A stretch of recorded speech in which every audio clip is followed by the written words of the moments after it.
Hi, how's it going? This is Resident of Collinwood for YouTube. I'm back to do a read-along review for Benight and Beguile, written by John Philip Betancourt, Book 3, Chapter 4.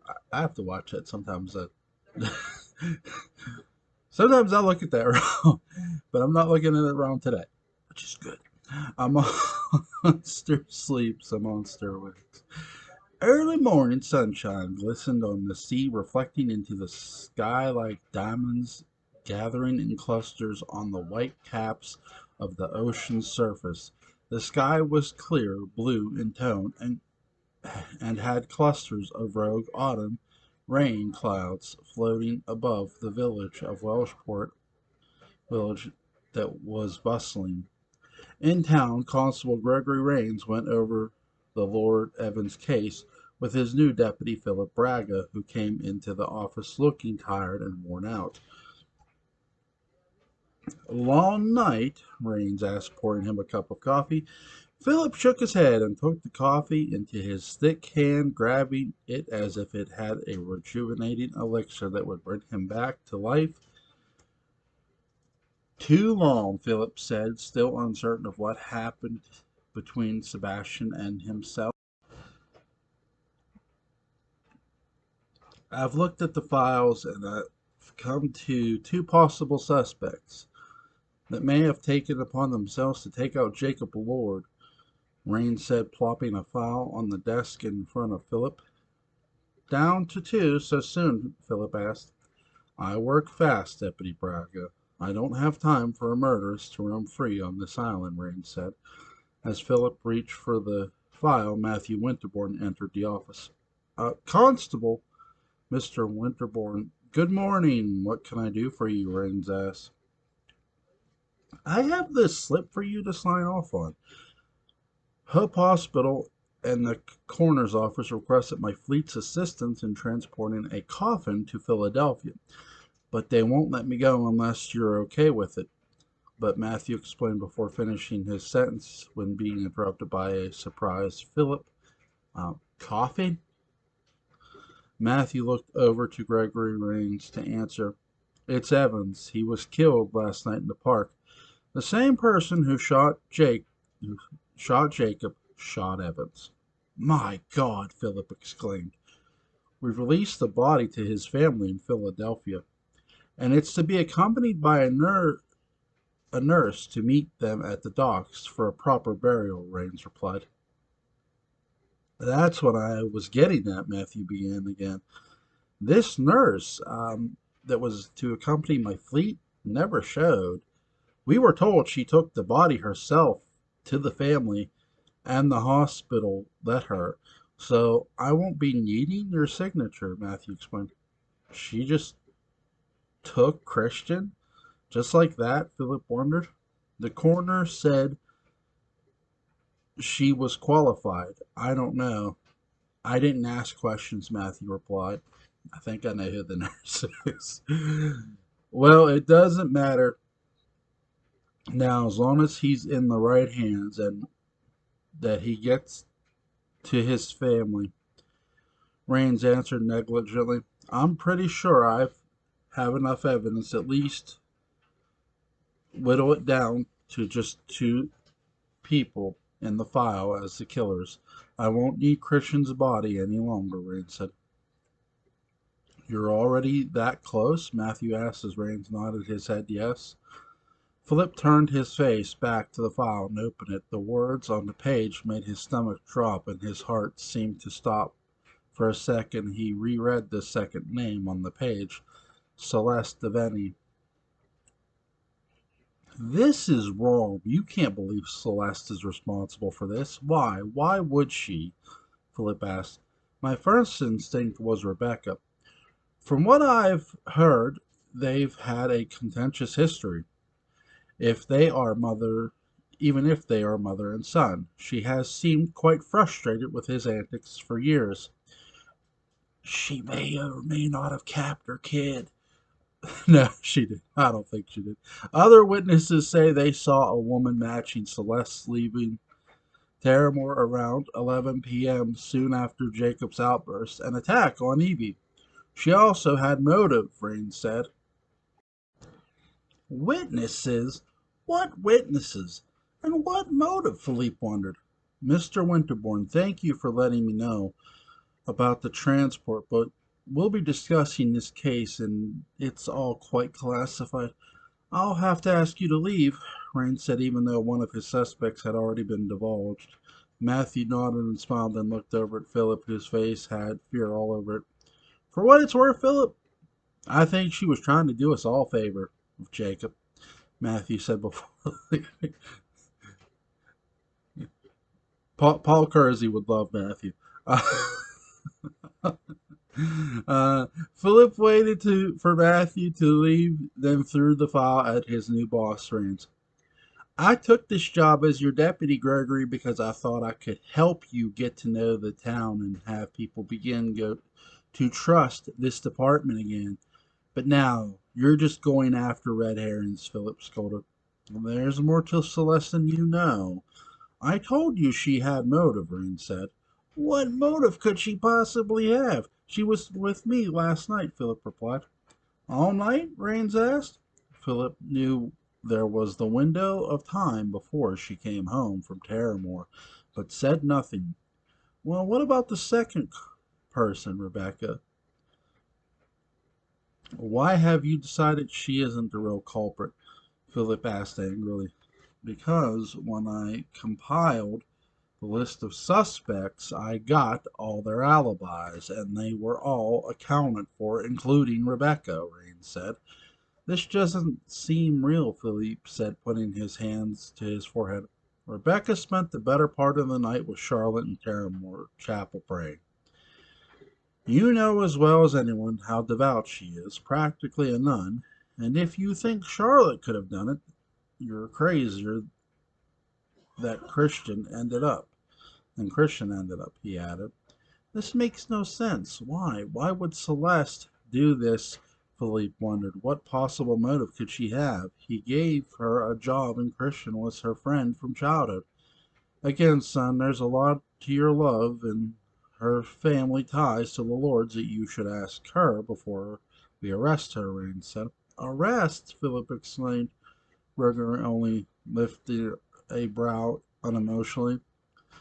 Philippe felt like someone had gut-punched him. The woman he loved more than anything was now in the crosshairs of the village law department, and it wasn't a simple crime. A murder and an attempted murder would put Celeste in prison for life. She would never hurt anyone, definitely not Christian, and not even Jacob. Well, let's not jump ahead of ourselves. She just wouldn't. This is wrong, Gregory. All wrong. I would put my own life on it that this is a mistake, Philip said. There were witnesses who saw her leave the mansion at 11. Timed out, she would have had plenty of time to find Jacob in the park, shoot him, then shoot Christian for witnessing. Witnesses saw a figure they believed was a woman in dark clothes. Leaving the scene, she could have easily committed the crime and made it back to your house right after being that village park is on the way to your home. She had a lot riding on Jacob not surviving. He knew something about her family that he was likely holding over her head. We have records that show this, records that have Jacob has taken from the Hall of Justice just weeks prior that I assume he could have showed her to give her an idea of what he knew and how much he knew, Rains explained. What can he know that was so horrible that would make her do this? Philippe asked. Her mother's past with Albert Lord may be something to look into, Rains hinted. Rains patted Philippe on the back to comfort him and excused himself to a different room where security had called him in to discuss something a citizen had come in to complain about in town. It could not be true. Philip did not want to believe the woman he loved so much was capable of killing anyone, much less her friend Christian, and the attempted murder of her boss Jacob was just even more out of the question. But her behavior had been strange since the killings. happened, he noticed how off she seemed, especially when he found her writing to her brother John in the middle of the night. He thought of the baby inside of her. He thought perhaps she was somehow protecting the coming baby somehow, if indeed she did this crime. Philip sat in the office alone and pored over the evidence file again and again. The mysterious circumstance of Albert Lord and Celeste's mother, Christina, had been redacted the in the type. Gregory, for his part, had already investigated the missing part of the redactions, but still most of the so-called proof was circumstantial in Philip's opinion, with vague witness accounts had no hard locked in pieces to pin the crime on Celeste. Nevertheless, Gregory Rains was out to arrest her and put this crime behind him to show the community he was harder than his predecessor on crime. And what of the child? She could not go to jail, Philippe thought, while pregnant, and no one even knew she was having a child, from what Philip thought. Celeste's loving partner then got up from the desk and left the file open on the table and snuck out of the constable's office without being seen. If anyone was going to confront Celeste as a criminal, Philippe knew her not to be. It was going to be him. He was going to be the one to get the truth. When Rains came back, he saw Philip gone. He smiled to himself. His little trap had worked. He grabbed his keys and shackles and headed out to follow Philip. The trap was to hand Celeste confess to the man she loved and trusted and who she thought would protect him, only for Rains to suddenly appear and take her away after the confession. Rains had tricked Philip to get to Celeste, a wolf in sheep's clothing.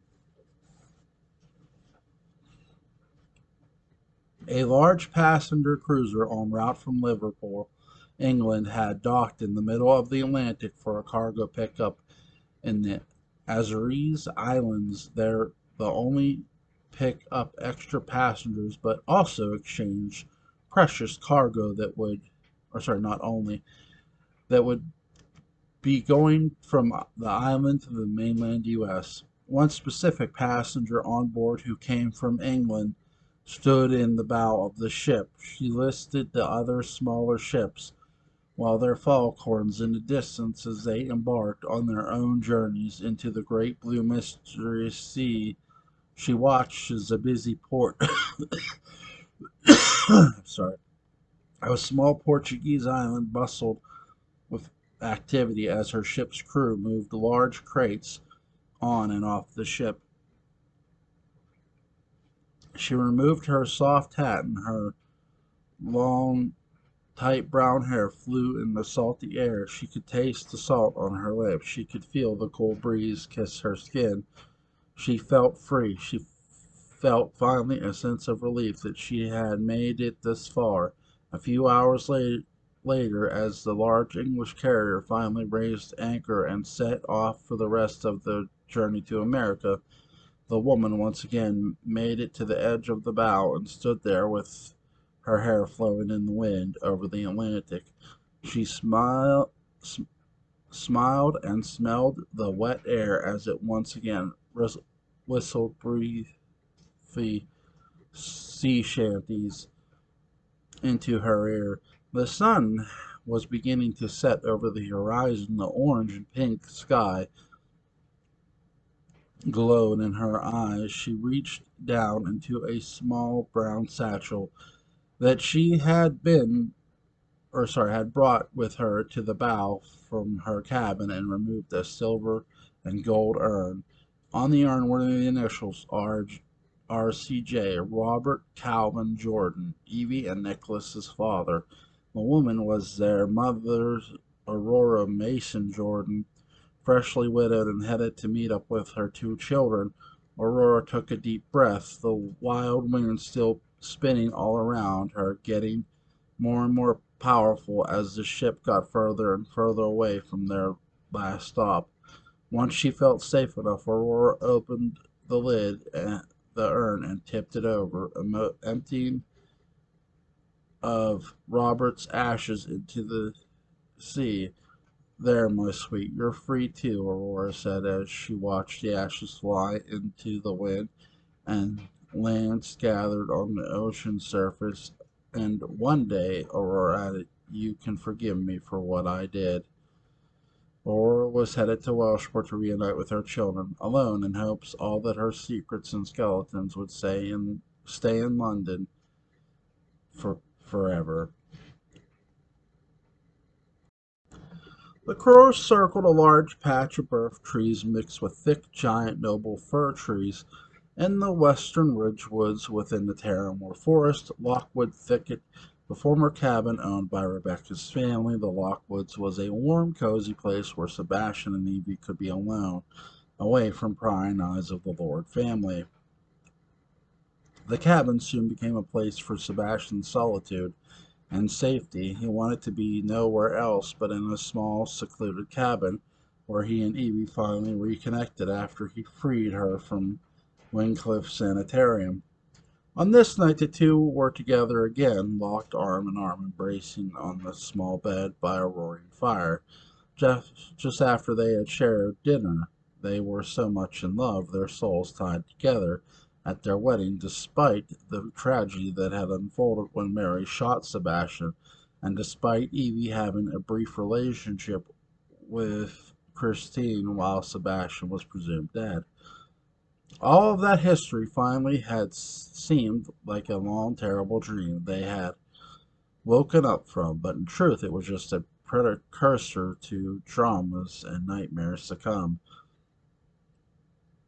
Dr. Kim came to the mansion the other day. He was on his way out of town, off the island and off to places where he couldn't come back from, Evie said as her head lay on Sebastian's bare chest. Kim, he came to see you? Sebastian asked, somewhat surprised. Well, not me specifically to see your grandmother, but she wasn't home, so I took his call. He came to give her flowers. He thought Jacob had been killed, Evie explained. Sebastian seemed annoyed. He was only there for a moment, really, Evie continued. He's a very tortured individual. He told me about his past and all of the things that made him who he is. He was quite sad. Tortured? How can a torture be tortured? He's his callousness was that what kept you locked away in that hospital, Sebastian reminded her. But he didn't want to keep me there, Evie explained. Sebastian turned his head downward to look at Evie. Something inside of him suddenly began to burn, just as hot as the fire in the fireplace. It was as if he was hearing Evie's voice for the first time, and what she was saying was shocking him. You're not saying that you don't blame Andrew Kim for what he did to you, do you? Sebastian asked, his voice clearly expressing irritation with her quick way of forgiveness. She lifted her head from his chest and looked him in the eyes. I'm saying that I see now why he did what he did. He didn't have a choice, Evie explained to Sebastian as his face became frozen with frustration and visible anger. But he did, Sebastian replied in a loud voice. He did have a choice, Evie, and that choice was to help Jacob keep us apart. Sebastian, Evie began to say just as Sebastian interrupted her and lifted her off of him and got up from the bed to look at her directly in the eyes. Evie, he's a cruel person. He only wanted to keep us there so that he could continue to get paid by Uncle Jacob. Jacob was paying him to keep you there. I, though you understand this, shouted. I did, Sebastian, and I do. That doesn't mean that his story and his life should have been used against him the way Jacob did. Andrew was just as much a victim of Jacob as you and I were. He was a pawn in the whole scheme, and what's worse is Andrew felt he had no choice but to do what he did, Evie said, revealing in words. that said had she had basically forgiven the doctor for his twisted deeds. He should have been destroyed. I should have ripped his throat out just like I did that orderly, Sebastian said in a growl. Orderly? Evie asked, not knowing Sebastian had killed a man in the hospital who had caught him entering the night he saved her.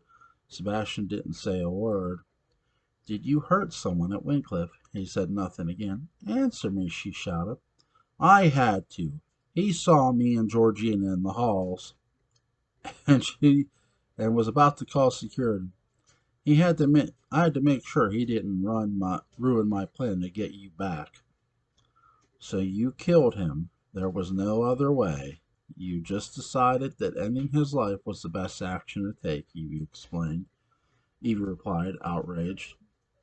You don't understand, Sebastian began as Evie got off the bed and grabbed her clothes. Oh, I don't understand why you would kill a man instead of just, I don't know, locking him in a closed closet, perhaps?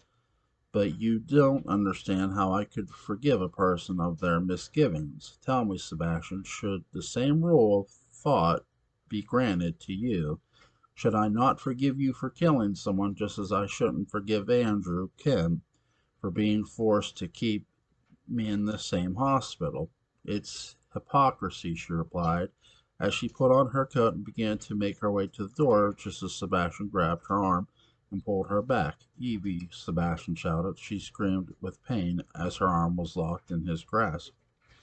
When she turned back around, his fangs were out, his eyes were black, his mouth was watering. His anger toward her, this argument they were having, caused him to switch to his dark side, holding her in his superhuman grasp.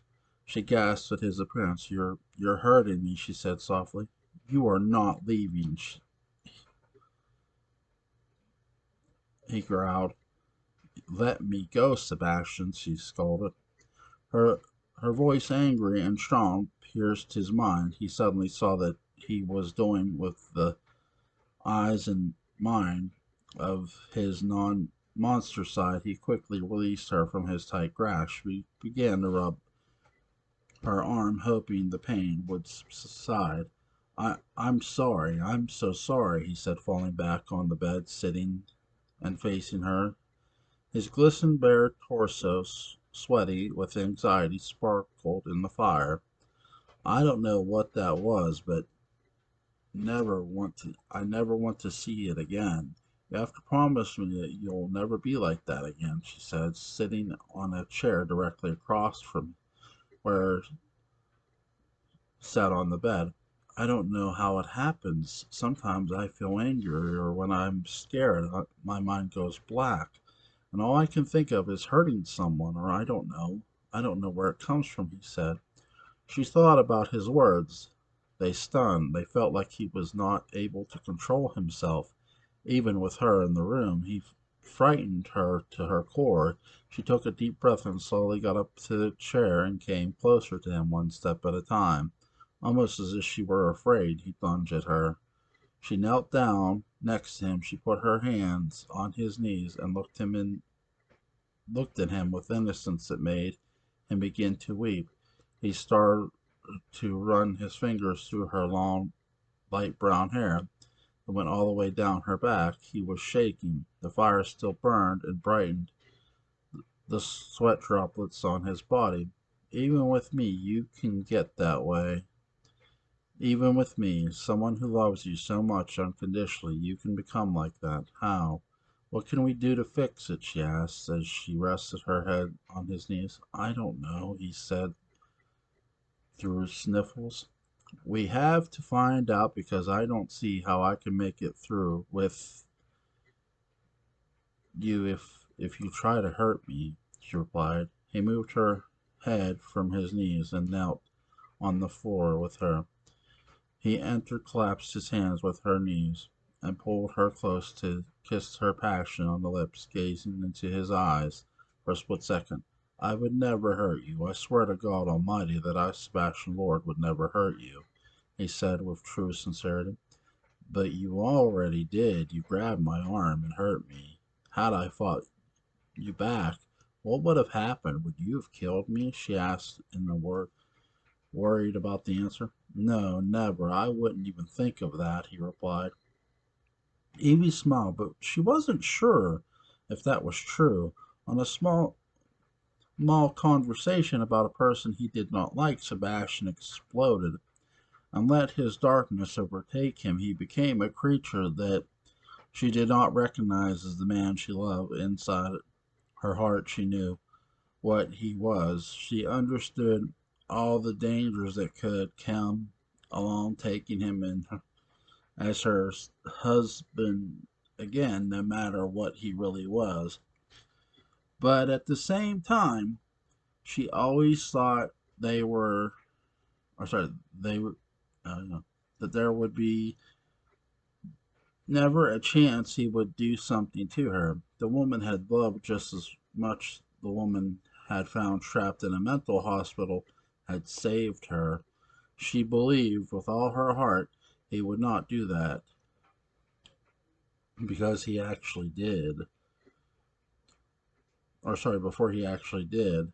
Her arm was still throbbing from Sebastian's powerful grasp. His eyes, even though they had returned to their typical look of two pools of ocean blue, still had a streak of sadness and darkness. They were abnormal for a person his age, a person who had nothing to hide, a person who lived in both day and night. Sebastian was not that person. Although young in looks, his heart had aged to match the centuries of history. He was now a part of his face. Although handsome, yet had two twinges, a man who lived a life no one could have imagined. I want you to think about tonight, Evie said. Think about what could have happened had you not come out of that trance and released me. Think about that, she added. I know what it seemed like, and how awful that must have felt. But I promise you, my love, I will never do it again, Sebastian said, placing his hands on her beautiful head. In that moment, although her stomach was still in knots, her arm was still sore. She believed him, not because love was blind, not because she was naive, not because she wanted to think the best of him, just she thought, just as she thought the best of Andrew Kim, but because she felt in her heart that had he wanted to hurt her, he would have done so weeks ago. She looked at him and smiled. This time, a real smile. She leaned in and they kissed and let the fire in the fireplace warm their two bodies as they began to make love again. As they lay there at the foot of the bed, naked, they're making love once more, and their fur blankets kept their skin warm. The cold night air. Eva stared at the ceiling while Sebastian slept. She thought about what had happened. She ran it over and over in her mind. Sebastian's monstrous face looked as if he were about to kill her. His large hand wrapped around her upper arm so tight it felt like a red bark for a second. She thought about how he was two people now. This beautiful, kind person who adored her and would protect her forever, and the monster that lived inside of him thanks to Eliza's spell. Then she thought about her brother Nicholas, what her brother Nicholas said to her a few days before, how something on this island, Welshport, just wasn't right. Something made Nick think that there was some kind of strange evil living on the island, and what it felt as if to Nick that it was growing out of control. Then Evie turned to the sleeping Sebastian and wondered, was he the evil Nick was feeling out of control? He had certainly showed it, and it scared her to the core. As the evening went on, Welshport Hope Hospital had quieted after another day of healing and helping those from the village in need, helping Vigil next to Jacob, Lord's ailing body that had been pierced by two hot bullets from an assailant's gun, with his mother, Rebecca, daughter Charlotte, and Rebecca's personal maid, Georgina. Rebecca skillfully knitted a thick black scarf as Jacob's sleeping body lay in the bed. Charlotte quietly read from a little prayer book that she was given at her first communion, and Georgina sat in a chair nervously fidgeting with her fingers. After all, Georgina was really Jacob's ex, Mary Good, hiding in Georgina's body that kept her safe from processing for the shouting of Sebastian Lord. Mary's clever disguise, thanks to a spell by her Eliza's spell, had kept her safe from the law and Jacob's continued wrath, but he still made her nervous. Georgina's stomach was in knots by being so close to Jacob this way. If he woke, would he know who she really was after all this time? So far, she felt that he didn't know she was really married, but stranger things had happened. "You're still here," Dr. Peter Ward said, entering Jacob's room to check on him. "I wouldn't leave him," Rebecca said, her material words not matching her cold tone. "Why, what hasn't he waken up yet, Peter? It's been almost a week." Peter shrugged. "He's lost a lot of blood, Rebecca. The body needs to recoup and regenerate. A lot of blood that he lost. I am confident that in a few days, as the medicine we've given him wears off, and the wounds we worked on in the operating room continue to heal, he'll be alert and back to his regular self." His regular self was that the three women is what the three women worried about. They all flashed back to his drunk outbursts the night he attacked Evie with a knife and attempted to leave with her when Sebastian arrived, shocking everyone, and they all remembered how he jumped through the fence doors of the drawing room, bursting through glass and wood, all to get away from the truths that were being told about his evil ways. That regular self was what they feared, worried about, and why all their stomachs now were all twisting and turning with anxiety. "Is there something that we can give him, medicine of some sort, that will keep him relaxed even after he leaves the hospital?" Rebecca wondered. "You want to sedate him?" Dr. Ward asked in surprise. "I don't know the exact word, but I think we all know how unruly Jacob can be, and if he needs something to take to call him calm while he heals at home, I think it would be a good idea," Rebecca added as Georgina and Charlotte looked on. "That's sedation," Dr. Ward shot back, slightly irritated by her request. "I can imagine you want to keep him drugged, do you?" "I wouldn't recommend that. It's not a natural way for the body to heal. I can give him something for the pain in moderation, but that's as far as I think we should go." "I don't know if that would surface," Rebecca replied with an eyebrow lift. Or sorry, suffice, Rebecca replied with an eyebrow lift. Really, Jacob was better off asleep than awake, at least until he could figure out what other deeds of his were yet to uncover. "Why would you want to keep him in this state?" Lord wondered. "You know we found glass and shards of wood in his wounds. There was no glass in the park. There was a shot. Constable Rains told me that much. So I wondered, did something happen at home before he got to the park?" "A family matter that got out of hand," Rebecca replied, as she replaced her knitting materials into a small leather bag next to her, then handed it over to her maid, Georgina. "Rebecca, whatever happened at Terramore isn't actually my business," Ward began before being interrupted by Rebecca, who agreed it wasn't his business, but if we should be worried about anyone's safety at the mansion, now is the time we should know. "We? Who's we?" Rebecca asked. "Me as chief medical here at the hospital and in the village. I have an obligation to make sure all our patients and all their needs are taken care of. That goes for their physical well-being and their mental well-being, Ward said, hinting that perhaps Jacob's mental state should also be looked at. Peter, thank you, but right now, all I want to know is if there is something you can give him to keep him, Rebecca said before Jacob suddenly started to stir. Daddy, Charlotte said out loud, causing Rebecca and Peter to notice him, waking him. Jacob, this is Dr. Ward. Can you hear me? Ward asking, checking the man's vitals. Jacob, if you can hear me, squeeze my hand. Charlotte got up from her chair, dropped her book, and rushed over to her father's bedside. Inside of her, Sabrina Lord's spirit hoped Jacob, the man who killed her, would not wake up. Ever. It was a true battle inside of Charlotte, who wanted her father to pay for his sins, but also was a little 10-year-old girl who just wanted a father, period.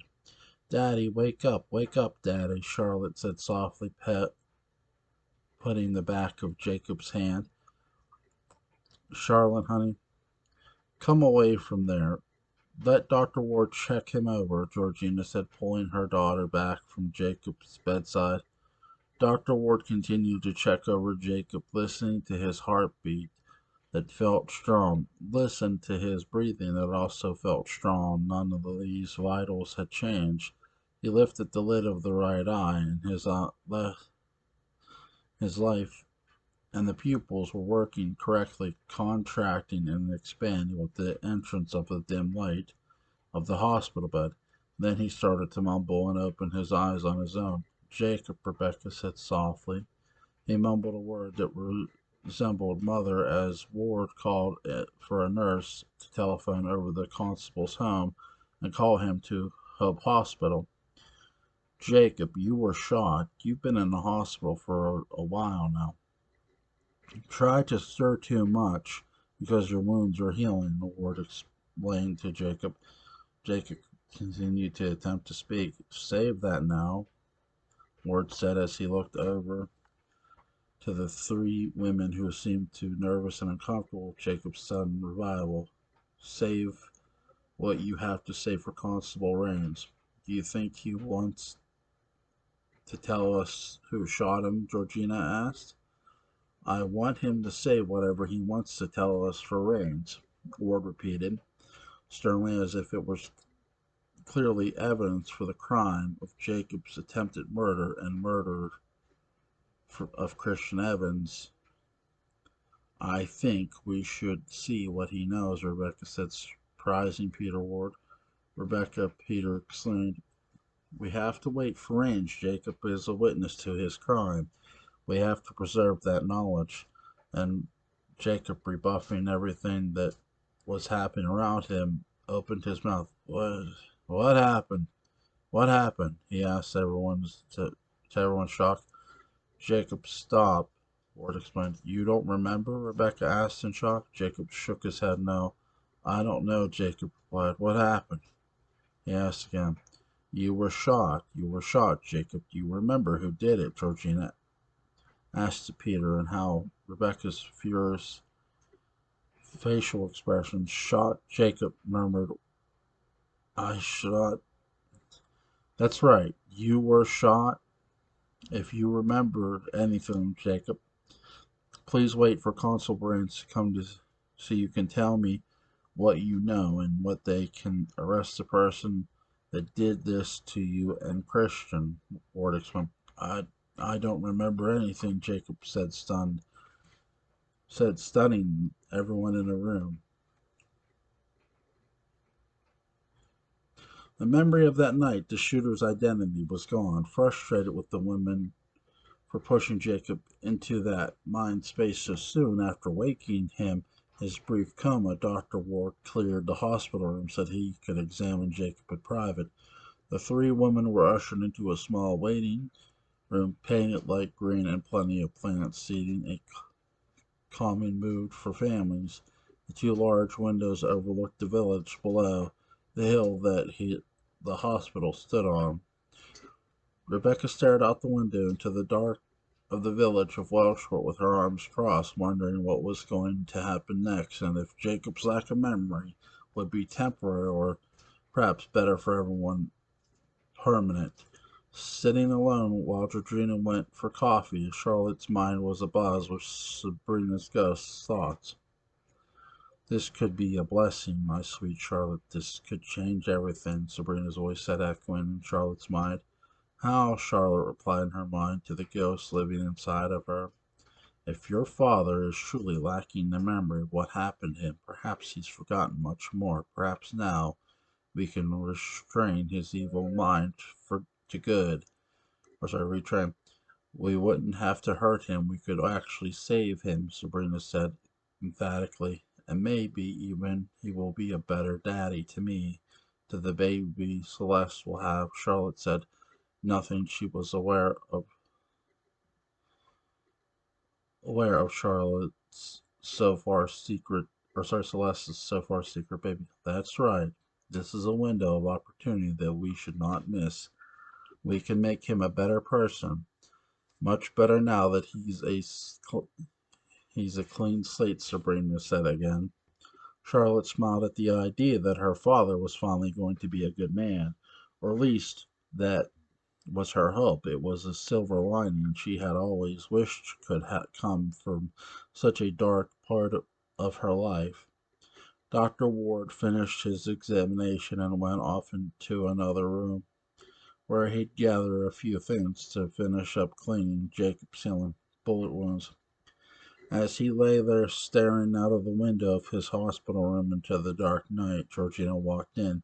She looked him seemingly in peaceful, quiet mindset, as if Jacob had been saved from all the evil he had done, but inside of her mind, her being Mary, she did not believe it. He had caused so much pain in her life. He had forced her to find a way to live in another person's body to hide from him